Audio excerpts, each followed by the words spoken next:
le CB. Ça prend ton OG, ça prend ta gadget, ça prend ta CB. Le téléphone bip, que tu prends la KO. C'est Marseille bébé.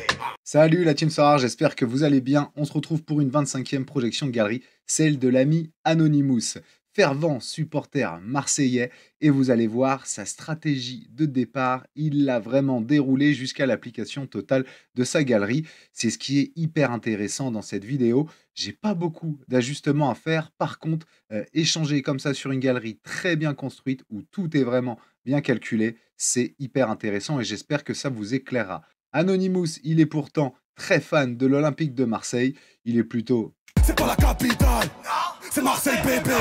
Et pourtant, il n'y a pas de joueur marseillais dans ses galeries. C'est vraiment pour vous dire qu'il arrive à dissocier aussi la passion, bien entendu, de Sorar. Et ça, c'est toujours intéressant. Regardons. Comme toujours, on va partir de la galerie d'Anonymous. 82 cartes, 2600 €. Vous imaginez bien du coup toute la qualité. Il est là depuis le 13 mars 2021. Il a gagné 130 rewards quand même. Et surtout, il a un reward winning line-up de 8,33, ce qui est vraiment plutôt pas mal. Vous les voyez déjà, les premiers joueurs qui se dessinent en dessous. C'est vraiment costaud. Et si on passe sur son fichier, il a effectivement une moyenne par carte de 32 € quasiment. C'est assez énorme. Passons un peu de temps sur ce qu'il nous dit. Il veut faire 3 équipes en U23. Il est parti en in pour la Renta. Arsenal et Barça, c'est des équipes de cœur. Il a même pas mis l'OM, je le répète. Et je compte jouer en in chaque année. Ça fait un moment que je suis sur le jeu et j'ai perdu le plaisir des classiques avec la baisse de la Renta. Ça, c'est intéressant aussi. C'est pas le premier manager qui le dit. Donc, il faut vraiment le prendre en compte. Il priorise la champ pour plusieurs raisons. Ça aussi, ça m'a beaucoup plu. C'est là où il y a le plus d'infos. Effectivement, les 5 grands championnats européens. Il y a le plus de compètes aussi, parce que c'est souvent ces clubs-là d'ailleurs qui sont en Ligue des Champions, en Europa League ou en conférence, etc. Ça lui permet, et ça m'a fait sourire, c'est vraiment très bien, de faire une pause mentale avec Sorar l'été aussi. Et puis il connaît beaucoup plus les joueurs, effectivement, bien, parce que on suit tous, je pense, les 5 grands championnats et on en connaît certains. Il me l'a également dit, c'est là aussi où il y a le moins de départs en Arabie Saoudite. Il a pas tort. C'est vrai que dans l'Arabie Saoudite, il y a beaucoup, beaucoup de joueurs qui sont en challenger ou dans des championnats vraiment un peu inférieurs, j'ai envie de dire, aux 5 grands championnats européens qui se font plus facilement happer par l'argent et donc par l'Arabie Saoudite ou le Qatar. Donc c'est intéressant comme réflexion aussi.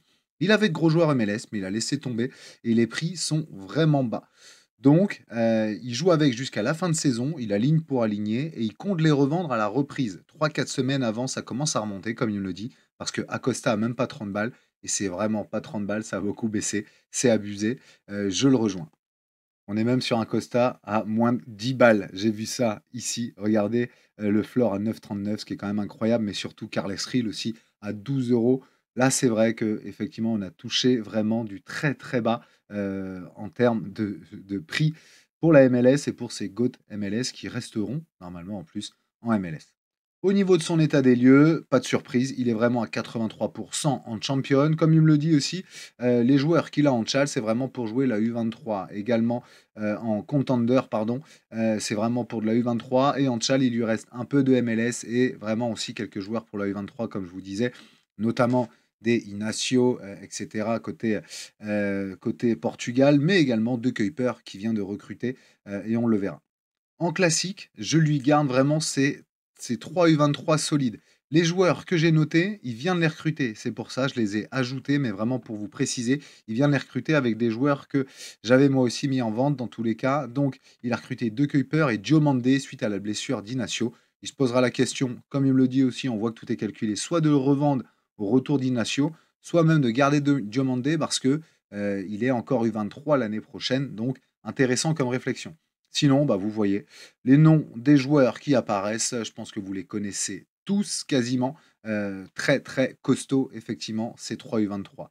Au niveau de sa challenger, par contre, là, j'ai bien vu 2 équipes qui se dessinaient, avec notamment 2 Carles Reel, 2 Acosta, etc.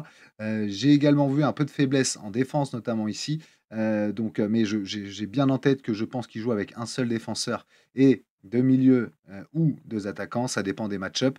Par contre, pour sa troisième équipe, comme je vois là, je me pose la question, est-ce qu'il ne faut pas la vendre? Et je l'ai même mis, est-ce qu'il ne faut pas vendre Messi?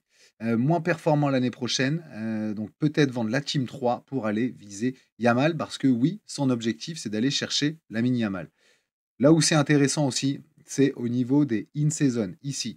Bon, déjà, il a vraiment que des in, ce qui lui laisse aussi potentiellement, je réfléchissais à ça, mais une opportunité, de mettre une classique, de temps en temps en fonction des match-up d'Arsenal ou du Barça ou même en fonction des blessures. Parce que regardez, 2 gardiens ici, 2 défenseurs, 2 milieux, un seul attaquant pour Arsenal. Par contre, c'est un peu plus étoffé, 2 gardiens, 2 défenseurs, 2 milieux et 3 attaquants. Je compte Victor qui joue peu, mais en tout cas 2 attaquants sûrs avec Lewandowski, Rafinha. Moi, le danger, ça reste la blessure de Saka, par exemple, ou même de la rotation, et des turnovers là, avec, la Ligue des champions et cetera.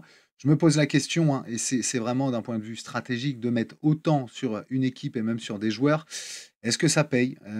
Parce qu'on sait qu'il y a des managers qui vont plutôt aller chercher, et c'est mon cas, la quantité de joueurs en in-season, justement en construisant des demi-stacks, d'équipes, j'ai envie de dire milieu de tableau, comme j'ai pu faire avec des Stuttgart et cetera, des Hoffenheim, machin. Mais, là, il met effectivement tous ses œufs, dans le même panier. Il le fait pour le kiff, il l'a bien dit, parce qu'il kiffe Arsenal et il kiffe Barcelone et ça se respecte et moi je trouve ça génial. J'irais même faire une marseillaise dans ce cas-là, s'il veut vraiment vibrer. En tout cas, le risque, pour moi, il est là. 6 blessures de Saka, 183 €. Bon, oui, je sais, tu vas pouvoir aller chercher potentiellement un Kvara, un Wirtz, un Vini ou un Williams, potentiellement pour venir compléter ton attaque. Donc ça aussi, ça reste intéressant comme stratégie. Mais comme vous le voyez, c'est hyper essentialisé. Il vend quand même quelques joueurs, je vous les mets. Alors, il a beaucoup de petits, alors beaucoup, par rapport à moi, c'est rien, mais il a quelques petites cartes par rapport à la quantité de cartes qu'il a dans sa galerie, mais qui valent rien. Des cartes que moi j'ai mis à 20 centimes. Donc s'il trouve un trader, et il y en a hein, de plus en plus des mecs qui me font des offres sur des joueurs à 20 centimes, etc., et qui recrutent que ça. Bon, s'ils trouvent quelqu'un qui les vend à 20 centimes, effectivement, ils vont les vendre. Je les ai mis. Moi, ça me fait un total quand même de 102 € parce qu'il vend aussi quelques bons joueurs, hein. Saliba, il a vendu, je crois, Bakwa, il vend Loukeba aussi, comme on voit ici. Il vend Pavlovic également. Donc, il vend pas mal de défenseurs. C'est pour ça qu'il a recruté deux keepers d'ailleurs. D'ailleurs, Bakwa, c'est déjà vendu, je crois. Et puis, Joao Pedro, qu'il est en train de vendre aussi. Donc, il vend aussi de belles cartes qu'il arrivera à vendre sans souci.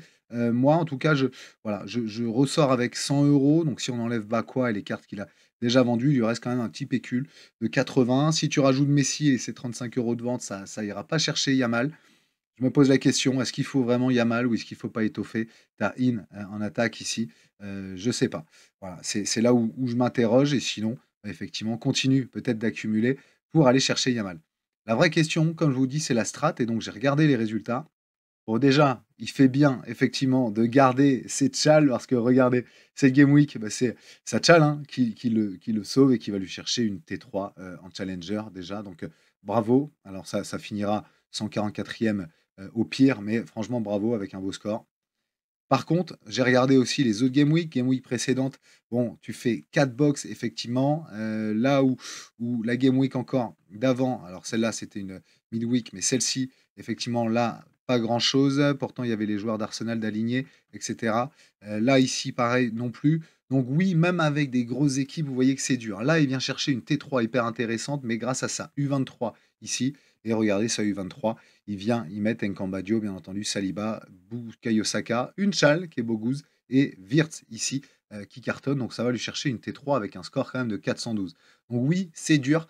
C'est pour ça qu'on a deux stratégies différentes, lui et moi. Moi, je vais plutôt jouer la quantité, essayer d'aligner une quarantaine d'équipes en espérant qu'un jour ça passe mieux que les autres. Mais sinon, aller chercher de la box. Vous voyez, j'ai pris encore 16 ou 17 box, je crois, la dernière game week. Donc moi, l'objectif, c'est vraiment d'accumuler de l'essence, de crafter T4, T5, etc. pour essayer bah, justement soit de tomber un jour sur une T1, soit dans tous les cas de faire un peu de cash comme ça et d'emmagasiner. Et puis, comme j'ai pas mal de in-season, je me dis à un moment donné, il y a peut-être une qui atteindra le Graal tout simplement et j'irai chercher un petit pécule pour la renta directement. Donc, c'est deux stratégies différentes. Je pense que lui, il ira chercher des plus gros scores et donc à un moment donné de plus gros cash. Mais quand on voit le prix de ses équipes, c'est normal aussi. C'est-à-dire que quand on a une équipe qui coûte 1000 balles, bah, dans ce cas-là, alors je m'enflamme peut-être, mais 600 balles, dans ce cas-là, quand il va chercher 200, 300 de cash, bon, il a déjà renta la moitié, mais il a le potentiel pour aller chercher. Ça, c'est intéressant. Bon, vous l'avez vu, c'était pas une projection de galerie, c'était une présentation de galerie. Moi, j'ai beaucoup aimé parce que les échanges sur sa stratégie, et cetera, ça reste hyper inspirant. Je sais pas vous, ce que vous en pensez. Moi, en tout cas, je ne peux que l'encourager. Franchement, c'est bien construit, c'est aligné. Il le fait aussi pour le kiff. allez, j'irai chercher des Marseillais si jamais je pouvais lui conseiller quelque chose, notamment parce que Marseille, en plus, est plutôt bien parti cette année. Je suis sûr qu'il y réfléchit. J'aimerais bien avoir son avis d'ailleurs. Allez, à très vite la team. On se retrouve pour un blabla Sorare d'ailleurs très prochainement avec un quatrième invité, manager Sorare. J'espère que ça va vous plaire aussi. Et puis sinon, une autre projection de galerie que je commencerai, je pense, dès ce week-end. N'oubliez pas, regardez ce qu'il y a derrière moi. Première victoire de Brest en Ligue des Champions ce soir. Ça va être beau. Allez, à très vite. Ciao. And I've always been DTB, I've never been CLB like